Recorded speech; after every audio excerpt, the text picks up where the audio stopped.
Alright, so we're finally getting onto the next portion of the hand tool bench, and one of those things is cutting the final pieces to actual size. This tabletop section here is actually roughly 70 inches. My final bench is going to be 5 foot, so 60. So I need to trim off the ends and eliminate any snipe that's inside of the top. And then I'm sizing things for this vise right here. With the vise pushed perfectly flush, it was actually a little thicker than my top here. So I'm going to add a piece of 3/4 and 1/4 inch plywood.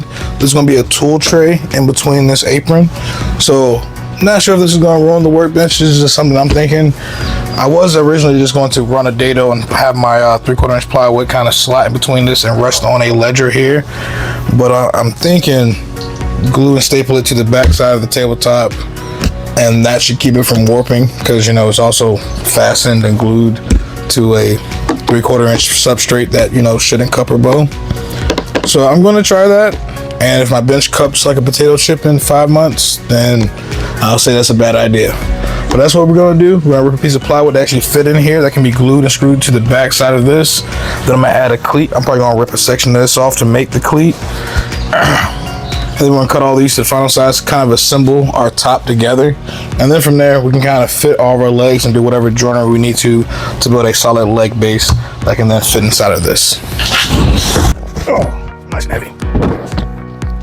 But yeah, 1/4 inch and 3/4 gives us the perfect lip. And then I'm probably going to have to melt up a piece of hardwood, because this is going to be our front apron. And with my vise sitting here, I want the inside jaw to be perfectly flush here. So I can clamp boards along this and use various bench dogs or anything else along here to help me align stuff into the jaw of my vise. But then also I can use this large apron with the bench dogs, to clamp and hold various accessories. I still will have about 2 feet underneath that entire apron, so I still do drawers and anything else. Then over on this end of the bench, I'm able to throw larger tools, because there'll be a full shelf above the drawers and everything else I put in there. Then I have a full functioning tool tray that'll be up against the wall over there. So hand tools, planes, chisels, tape measures, all those can kind of go over there and be below the workbench surface. So I think overall it's gonna be like a hybrid of, I believe, Rex Kruger's English joiner's bench and this minimal timber bench. Plus with, I'm not gonna quite call it a Rubo because it's gonna have a thick top, but it's not really that thick. And kind of have some of the benefits of the split top Rubo, because there's going to be this tool tray here.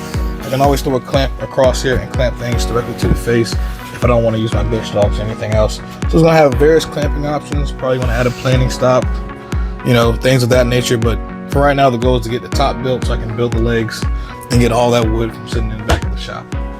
So let's get all that going.